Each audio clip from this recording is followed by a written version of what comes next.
운전자 보험. 운전자 보험이지만 운전자 부작용 물론 상해, 간병, 가전제품 수리 비용, 반려동물 위탁 비용, 화재도 보장해 드리면서 해마다 오르는 보험료 또 만기 때까지 지금 보험료 그대로. 지금 전화로 무료 상담 받아보세요. 보험계약 책임자 상품 살펴보니 약관을 읽어보시기 바랍니다.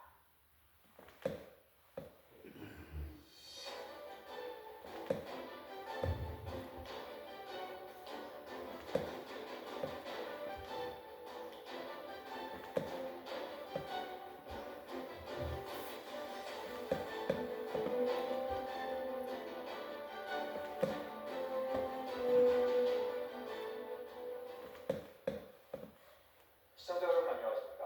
뉴스타트 3부 시작합니다. 연휴 둘째 날인 오늘 본격적인 규정 행렬로 새벽부터 고속도로 차량이 늘어나고 있습니다. 정오무렵 정체가 가장 심할 거로 예상되는데요. 취재기자 연결해서 자세히 알아봅니다. 박상현 기자, 고속도로 상황 전해주시죠.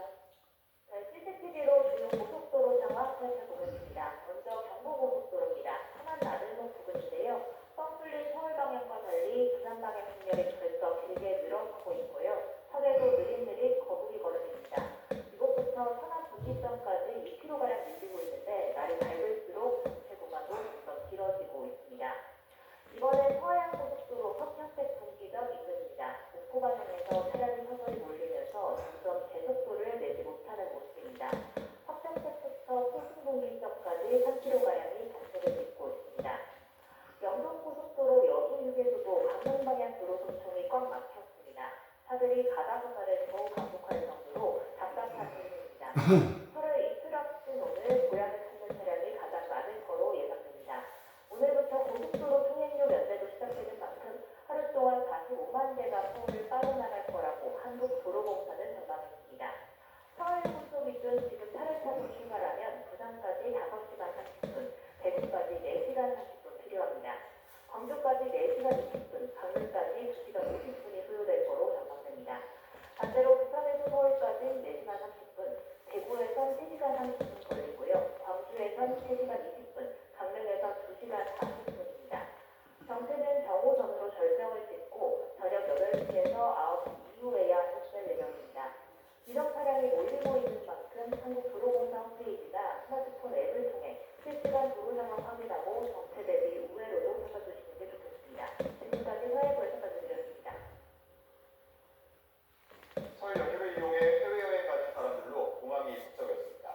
닷새가 이어지는 설 연휴 가운데 첫날인 어제가 인천국제공항의 총 출입국 여객이 가장 많은 날이 될 거로 보입니다. 최두희 기자가 현장을 다녀왔습니다. 캐리어를 끄는 여행객들이 발걸음을 서두릅니다. 출국장에는 탑승 수속을 기다리는 여행객들로 긴 줄이 이어집니다. 인천국제공항은 닷새 가는 연휴를 활용해 해외여행을 떠나려는 여행객들로 오전부터 북적입니다. 대만 가오슝으로 가는데 처음 가보는 나라라서 너무 설레요. 설레고 기대가 돼요.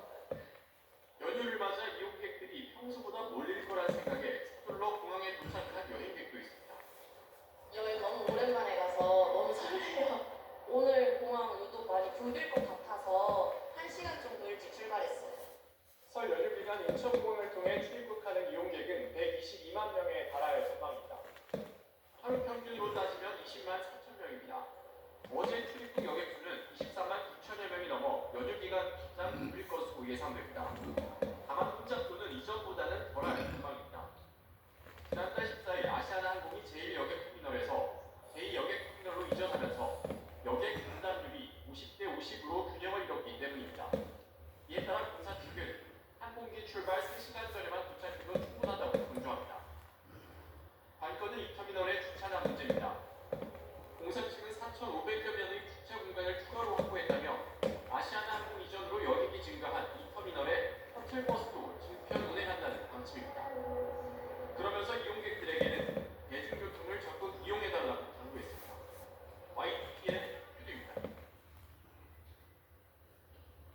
네, 조금 전에 들어온 올림픽 속보 전해드리겠습니다. 올림픽 남자 쇼트트랙 1500m 결승 경기가 조금 전에 마쳤는데요. 황대건 선수가 은메달을 목에 걸었다는 소식이 들어왔습니다. 1500m 결승에는 황대현과 신동민 선수가 출전했는데 이 중 황대현 선수가 은메달 획득했다는 소식이 들어왔습니다. 남자 1500m 결승은 한국의 전통적인 주력 종목이라고 볼 수가 있는데 여기서 메달을 추가하게 됐습니다. 쇼트트랙으로 치면은 임종원의 1000m 동메달에 이어서 두 번째 메달이 되겠습니다. 황대현 선수는 지난 2022년 베이징 올림픽 금메달에 이어서 또 한 번 올림픽 1500m에서 메달을 추가하게 됐습니다. 보다 자세한 소식은 저희가 잠시 뒤에 정리해서 전해드리겠습니다. 이번 설 연휴에는 산불에 대한 각별한 주의가 필요합니다. 최근 10년 동안 발생한 생명의 산불을 보니까 20%는 설 연휴에 집중됐습니다. 올해는 극한 건조의 고온까지 더해져서 위험성이 더 큽니다. 정혜윤 기자의 보도입니다. 거세게 타오르는 산불이 돌풍을 타고 수평으로 빠르게 번져나갑니다. 마치 성남 파도가 덮치듯 거대한 불의 장벽이 숲을 삼키는 듯합니다. 지난 주말 광주에서 발생한 산불 모습인데 건조한 날씨에 풍속 25m 안팎의 태풍급 돌풍이 불어 진화가 쉽지 않았습니다. 이 같은 산불은 설 연휴 기간 더 심해질 가능성이 있습니다. 올해 유례없는 건조한 날씨에 강풍이 더해진 가운데 설 연휴로 이어지는 이번 휴일까지 이른 봄 날씨에 달하는 고온이 가세할 것으로 보이기 때문입니다. 전국이 불씨만 닿으면 큰 산불로 번지는 하얗고가 될 수 있는 셈입니다. 설 연휴까지 예년 기온을 웃도는 날씨가 예상됩니다. 서울 등 내륙의 낮 기온이 10도 안팎까지 오르는 고온 현상이 나타날 전망인데 메마른 날씨에 산불 가능성이 높아질 수 있습니다. 특히 성묘객이 증가하는 시기인 것도 산불 위험을 키울 것으로 우려됩니다. 최근 10년 사이 발생한 산불 중 성묘객 실화가 73건에 달했는데 그중 20.5%가 설 연휴 기간에 집중된 걸로 분석됐습니다. 성묘객들의 쓰레기 소각이나 묘지 주변 소각, 입산자 흡연 등이 원인이었습니다. 설 연휴 기간은 성묘객 등 입산자 등으로 인한 산불 위험이 증가하는 시기에 해당합니다. 실제 성묘객 실화의 20%가 설 연휴에 집중하는 것으로 분석되었습니다. 입산 시 향을 피우거나 흡연, 소각 등 불씨를 다루는 행위는 삼가고 올해 전국 강수량이 예년의 20%대에 머무는 가운데 포항과 울산 등 영남 지방은 비나 눈이 거의 내리지 않았습니다. 산림당국은 설 연휴 기간 제주도와 동해안 등 일부 지역으로 비나 눈이 내릴 가능성이 있지만 단비 효과는 크지 않겠다며 당분간 산림 주변에서의 안전수칙